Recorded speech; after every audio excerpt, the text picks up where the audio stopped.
गांव के पास खंडहर में एक शैतान रहता था। वह हर रोज रात होने पर पास के गांव में जाता था और गांव की गलियों में घूमा करता था। लोग अपने अपने घरों में छिप जाते थे और उसकी डरावनी आवाजें सुनकर सहम जाते थे। रात होते ही पूरे गांव में सन्नाटा हो जाता था। वह शैतान बहुत नासमझ था। गांव के लोग अपने अपने घर के दरवाजों पर शैतान कल आना लिख लेते थे। वह शैतान उसे पढ़ता और आगे बढ़ जाता। वहीं उस गांव में एक घमंडी सेठ रहता था। वह किसी से नहीं डरता था। अजी, हम अभी इस गांव में नए नए आए हैं, हमें गांव वालों की बात माननी चाहिए और दरवाजे पर शैतान कल आना लिखना चाहिए। रात भी हो गई है, कहीं वह शैतान यहाँ ना आ जाए। मैं किसी से नहीं डरता। मैं ऐसे किसी अंधविश्वास पे यकीन नहीं करता। बहुत रात हो गई है, सो जाओ। इतना बोलकर वह सेठ अपने कमरे में सोने चला जाता है। तभी वह शैतान हैरान परेशान हो जाता है। गांव वालों ने तो हद ही कर दी। मुझे रोज कल बुला लेते हैं और फिर बोलते हैं कि कल आना। ऐसे कैसे चलेगा? मैं आखिर रोज रोज कब तक अपने शिकार के लिए यूं ही भटकता रहूंगा। फिर थोड़ी दूर चलने पर वह शैतान उस सेठ के घर के पास पहुंचता है। अरे ये क्या, यहाँ तो कुछ नहीं लिखा। किसी का दरवाजा खटखटाता हूँ। लगता है आज मेरी भूख मिट जाएगी। शैतान जोर जोर से सेठ का दरवाजा खटखटाता है। अरे, इतनी रात को कौन आ गया? अजी, आप जाइए ना दरवाजा खोलने के लिए। अरे नहीं नहीं, मेरे घुटने में बहुत दर्द हो रहा है, तुम ही खोल दो ना। तुम डरो नहीं, ये जरूर हमारी दुकान पर काम करने वाला नौकर रामू होगा। उधार पैसे मांगने आया होगा। तुम जाओ, दरवाजा खोलो। फिर उसकी पत्नी डरते डरते जाती है और खिड़की से झांक कर देखती है तो उसे वही शैतान दिखाई देता है। वह बहुत डर जाती है, फिर भागती हुई वापस अपने कमरे में जाती है। अजी, हम तो बहुत बुरे फंस गए। वह शैतान तो हमारे दरवाजे पर खड़ा हुआ है, अब क्या करें? मैंने आपको कहा था ना, हमें गांव वालों की बात मान लेनी चाहिए। लेकिन आप तो बोलते थे मैं किसी से नहीं डरता, तो आप क्यों भीगी बिल्ली बन रहे हो? मूर्ख औरत, धीरे नहीं बोल सकती क्या? अगर इतनी तेज तेज चिल्लाएगी तो जो बाहर तुम्हारे मायके से आया है ना, वो हमें कच्चा ही खा जाएगा। अब क्या करें, कहाँ छुपे? वह शैतान उन दोनों की आवाज सुन लेता है और तेज तेज दरवाजे को पीटने लगता है। खोल दरवाजा। मुझे पता है तुम अंदर ही हो। तुम गांव वालों ने मुझे बहुत मूर्ख बना लिया। बस अब और नहीं, मैं बहुत दिनों से भूखा हूँ। आज तो मैं अपना शिकार अपने साथ लेकर ही जाऊंगा। हाँ, अभी के अभी दरवाजा खोल, नहीं तो तोड़ दूंगा। ससुर जी, घर में कोई नहीं है, आप कृपा करके यहाँ से चले जाइए। तेरा नाज मिटे, तुझे क्या हर जगह मेरे पिताजी ही दिखाई देते हैं? मैं अभी दरवाजा खोलने जा रही हूँ। अरे भगवान, मैं तो मजाक कर रहा था, तुम गुस्सा क्यों हो जाती हो? मुझे माफ कर दो। आगे से कभी ससुर जी का मजाक नहीं उड़ाऊंगा। अजी, मैं तो आपको माफ कर दूंगी, लेकिन मुझे नहीं लगता ये शैतान आज हमें माफ करने वाला है। तभी वह शैतान दरवाजा खोल देता है। और तुम्हें मुझसे कोई नहीं बचा सकता। अरे भागो रे, आज तो ये शैतान हमें जिंदा ही खा जाएगा। अरे कोई मुझे बचाओ, बचाओ। वह सेठ और उसकी पत्नी वहाँ से भागने लगते हैं। उनके घर में छोटा सा कुत्ते का बच्चा होता है। इतना शोर शराबा सुनकर वह भी बाहर आ जाता है और उस शैतान को देखकर भौंकने लगता है। तभी सेठ और उसकी पत्नी पीछे के दरवाजे से भाग जाते हैं। अरे बच गए, आज तो बाल बाल बच गए। मोती, मैंने उसकी आवाज सुनी थी। वो शायद उसी शैतान के ऊपर भौंक रहा था। वो अभी भी घर के अंदर ही है।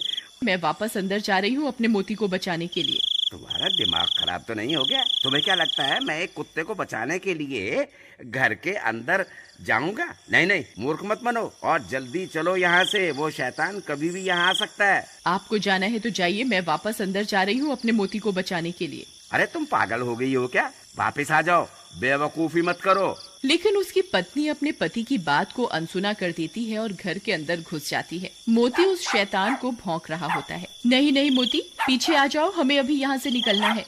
हे भगवान, अब मैं क्या करूँ? तभी मोती उस शैतान पर हमला करने के लिए आगे बढ़ जाता है। नहीं मोती, ऐसा मत करो, वापस आ जाओ मोती। फिर उसे बचाने के लिए उसकी पत्नी भी शैतान की तरफ दौड़ पड़ती है और अपने कुत्ते को बचाने के चक्कर में उस शैतान के चंगुल में फंस जाती है।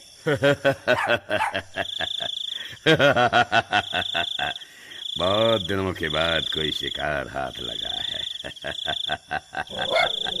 मोती, तुम भागो यहाँ से, भाग जाओ, मेरी फिक्र मत करो, अपनी जान बचाओ। फिर वह शैतान उसे उठाकर अपने साथ लेकर चल पड़ता है। अरे कोई है, कोई मेरी मदद करो, कोई मुझे सुन सकता है, कोई तो मुझे बचाओ।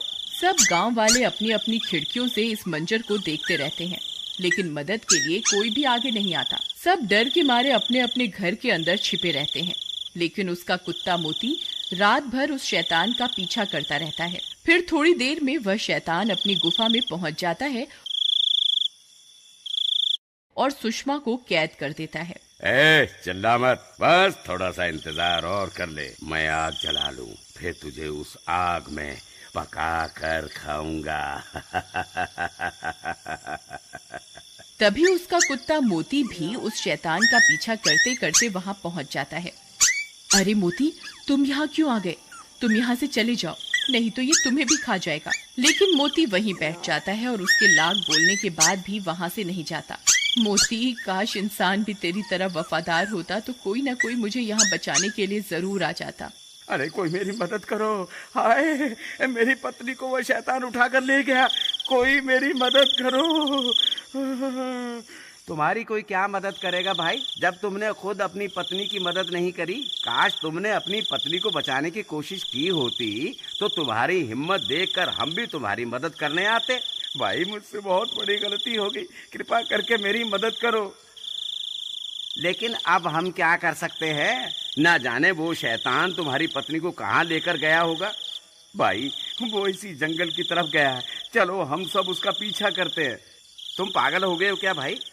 तुम्हें पता भी है ये जंगल कितना बड़ा है, हैं?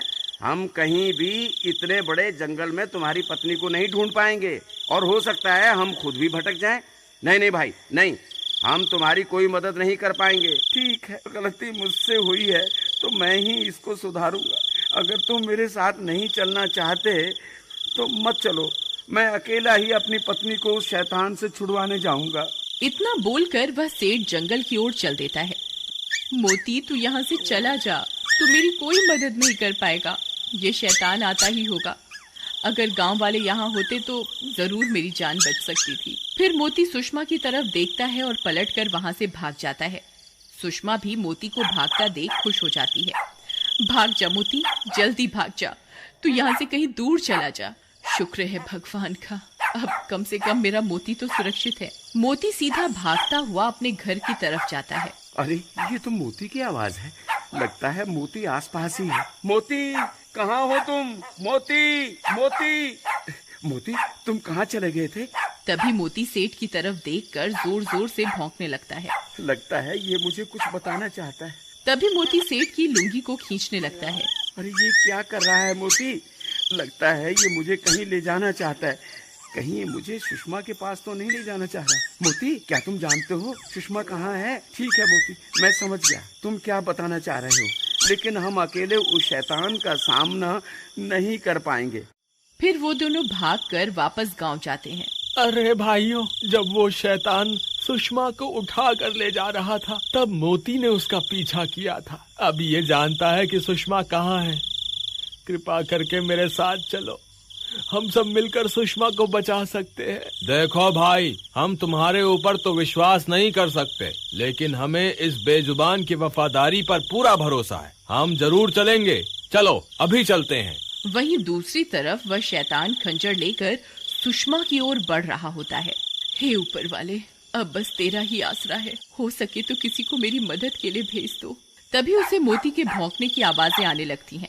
वह शैतान भी हैरान परेशान हो जाता है। अरे मर गए रे, ये इतने सारे लोग कहाँ से आ गए? इनके हाथों में तो मशाल भी है। लगता है मुझे यहाँ से भागना ही होगा। हे ऊपर वाले, तेरा लाख लाख शुक्र है, तूने मेरी सुन ली। तभी सब गांव वाले हाथों में मशाल लेकर वहां पहुंच जाते हैं। वह शैतान इतने सारे लोगों को हाथ में मशाल लिए हुए देखकर डर जाता है। फिर वह शैतान वहां से भाग जाता है और सुषमा भी आजाद हो जाती है। मोती, तुम वापस आ गए मेरी जान बचाने के लिए। अगर तुम्हें कुछ हो जाता तो? सुषमा, मुझे माफ कर दो, मैं तुम्हारी मदद नहीं कर पाया। एक बार फिर इस बेजुबान ने साबित कर दिया कि ये इंसान से भी ज्यादा वफादार है।